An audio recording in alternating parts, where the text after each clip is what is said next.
मित्रों, विवाह के समय सीता जी भगवान राम के चरणों का स्पर्श क्यों नहीं करती? उन्हें कैसा भय था?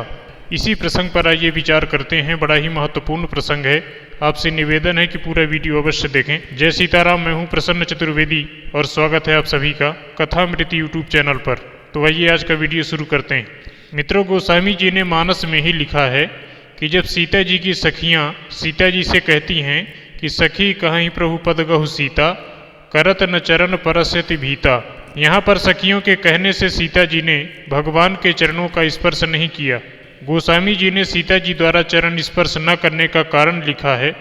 वे लिखते हैं कि गौतम तिय गति सुरति करी, नहीं परसत पग पानी, मन बिहसे रघुवंश मणि, प्रीति अलौकिक जानी। सीता जी को भय तो ऋषि गौतम की पत्नी अहिल्या की गति का स्मरण करने के कारण हुआ, परंतु यहाँ पर यह बता देना उचित होगा कि अहिल्या की दो गति हुई थी।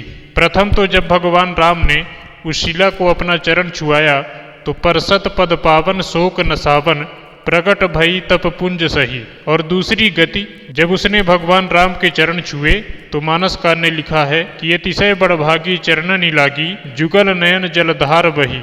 मित्रों, यह दो गतियाँ अहिल्या की हुई थी, जिसमें से पहली गति से उसका उद्धार हुआ, यानी कि जब राम ने उसे चरण छुआया तो उसका उद्धार हो गया। वह शिला से स्त्री बन गई।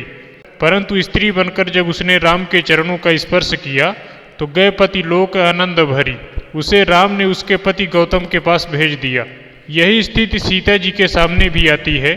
सीता जी की पहली गति जब राम ने भाव रूपी अहंकार रूपी धनुष को तोड़ दिया और टूटत ही धनु भयउ विबाहु, तो सीता जी की प्रथम गति सिद्ध हो गई।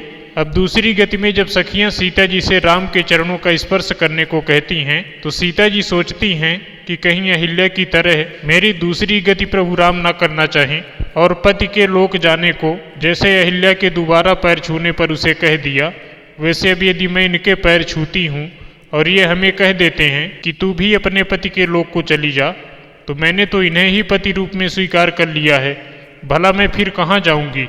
इस प्रकार से बिछोह और राम के अलग हो जाने की आशंका से सीता जी राम के चरणों का स्पर्श नहीं करती। इस बीच श्री रामचंद्र जी सीता जी के हृदय में अवस्थित अलौकिक प्रीति को देख लेते हैं और अपने मन में हंसते हैं सीता जी की नादानी देखकर। इसके अतिरिक्त कुछ लोग इसका अर्थ यह भी करते हैं कि गौतम की पत्नी अहिल्या पत्थर से स्त्री हुई थी और सीता जी के हाथ में कंकड़ भी पत्थर के थे। सीता जी सोच रही थी कि यदि मेरे हाथ के पत्थर के कंकड़ राम के चरणों का स्पर्श पाकर स्त्री में बदल गए तो मैं क्या करूंगी, अर्थात सौतिया डाहवश कि मेरी सौतों का जन्म हो जाएगा। यह सोचकर सीता जी राम के चरणों का स्पर्श नहीं करती। परंतु यह तर्क खरा नहीं है, इसे स्वीकारा नहीं जा सकता। इसके अतिरिक्त अन्य तरीकों से भी लोग तोड़ मरोड़ कर इसका अर्थ निकालते हैं, परंतु तर्क की कसौटी पर सभी अनुत्तीर्ण हो जाते हैं। इसलिए प्रथम सिद्ध किया गया तर्क को ही उचित समझना चाहिए। तो आशा करते हैं मित्रों, आपको यह जानकारी अच्छी लगी होगी। अच्छी लगी हो तो कृपया चैनल को सब्सक्राइब करके नोटिफिकेशन बेल को प्रेस करें ताकि हमारी सभी वीडियो आपको आसानी से प्राप्त होती रहें। आप सभी भगवत प्रेमियों को जय सीताराम।